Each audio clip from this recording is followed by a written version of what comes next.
ভারতের স্বাধীনতা সংগ্রামে যার অবদান অনস্বীকার্য তিনি নেতাজি সুভাষচন্দ্র বসু। দেশের ৮ থেকে ৮০ তাকে আজও শ্রদ্ধার সঙ্গে স্মরণ করেন। দেশকে পরাধীনতার অন্ধকার থেকে মুক্তি দিতে প্রাণপণ লড়েছিলেন এই বঙ্গ সন্তান। নেতাজি সুভাষচন্দ্র বসু ভারতের স্বাধীনতা সংগ্রামের এক মহান নেতা। তিনি ছিলেন একজন দেশপ্রেমিক, একজন বীর যোদ্ধা এবং একজন দূরদর্শী নেতা। তার আদর্শ ও কর্ম আজও ভারতবাসীর কাছে অনুপ্রেরণা। মঙ্গলবার গোটা দেশের সাথে রাজ্যেও নেতাজির ১২৮তম জন্মজয়ন্তী পালিত হয়েছে। এদিন বিভিন্ন ব্যক্তি, সংস্থা, সংগঠনের উদ্যোগে বিভিন্ন কর্মসূচি হাতে নিয়েছে। এদিন প্রদেশ বিজেপি ভবনে নেতাজির জন্মজয়ন্তী উপলক্ষে জাতীয় পতাকা উত্তোলন করেন প্রদেশ বিজেপির সভাপতি রাজীব ভট্টাচার্য। এরপর প্রদেশ বিজেপির সভাপতি, সহসভাপতি, সাধারণ সম্পাদক সহ বিজেপির নেতাকর্মী সমর্থকরা একে একে সবাই নেতাজির প্রতিকৃতিতে পুষ্পার্ঘ্য অর্পণ করে শ্রদ্ধা নিবেদন করেন। আমরা সবাই জানি ২৩শে জানুয়ারি আমাদের কাছে একটা গর্বের বিষয়। আজাদিন ফৌজের নায়ক, স্বাধীনতার যুদ্ধের মূল নায়ক নেতাজি সুভাষচন্দ্র বসুর আজকে জন্মদিন। এই জন্মদিনটাকে সামনে রেখে আমরা সমস্ত ভারতবাসী ওনার এই জন্মদিনটাকে আমরা উদযাপন করি বিভিন্ন কর্মসূচির মাধ্যমে। আজকে আমরা আমাদের দলীয় কার্যালয়ে জাতীয় পতাকা উত্তোলন এবং ওনার প্রতিকৃতিতে মাল্যদানের মাধ্যমে আজকের এই নেতাজির শুভ জন্মদিনটাকে আমরা উদযাপন করছি এবং আমাদের প্রত্যেক কার্যালয়ে এবং প্রত্যেক বুথে বুথে এই নেতাজি সুভাষচন্দ্র বসুর জন্মদিনটাকে আমরা উদযাপন করি।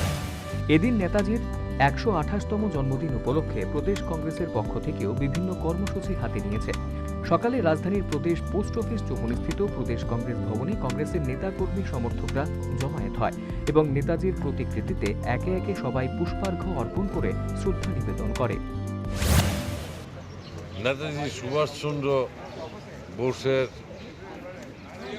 তার স্বাধীনতা সংগ্রামের যে ইতিহাস, স্বাধীনতা সংগ্রামের যে ওনার কর্মকাণ্ড, সেই কর্মকাণ্ড ভারতবর্ষের মানুষ আজও ভুলবে না এবং আমাদের আশা যে আমরা নেতাজি সুভাষচন্দ্র বোসের এই কর্মকাণ্ড সারা রাজ্যে আমরা ছড়িয়ে দিতে পারবো এবং আগামী দিনে ওনার যে স্বপ্ন, সেই স্বপ্নটাকে পূরণ করতে পারলে আমাদের দেশ এবং রাজ্য এগিয়ে যাবে। ভারতের স্বাধীনতা আন্দোলনের অন্যতম পথিকৃৎ নেতাজির ১২৮তম জন্মজয়ন্তী উপলক্ষে সারা ভারত ফরওয়ার্ড ব্লক একাধিক কর্মসূচি হাতে নিয়েছে। এরই অঙ্গ হিসাবে এদিন রাজধানীর পোস্ট অফিস চৌমুহনীস্থিত হিমন্ত বসু ভবনে নেতাজির মর্মর মূর্তিতে মাল্যদান সহ পুষ্পার্ঘ্য অর্পণ করা হয়। শ্রদ্ধার্ঘ্য নিবেদন করেন ফরওয়ার্ড ব্লক রাজ্য নেতৃত্ব পরেশচন্দ্র সরকার, বিশ্বনাথ সাহা, অন্যান্যরা। আমাদের এই ২৩শে জানুয়ারি দেশপ্রাণ দিবস হিসাবে সারা ভারতবর্ষে আমরা পালন করে থাকি দলীয়ভাবে।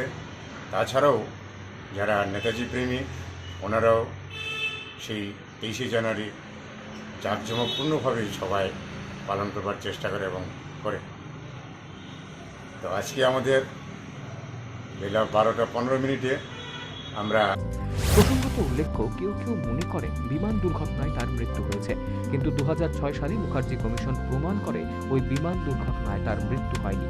এছাড়াও জাপানের রেনকোজি মন্দিরে রাখা চিতাভস্ম আসলে নাকি নেতাজির চিতাভস্ম নয়।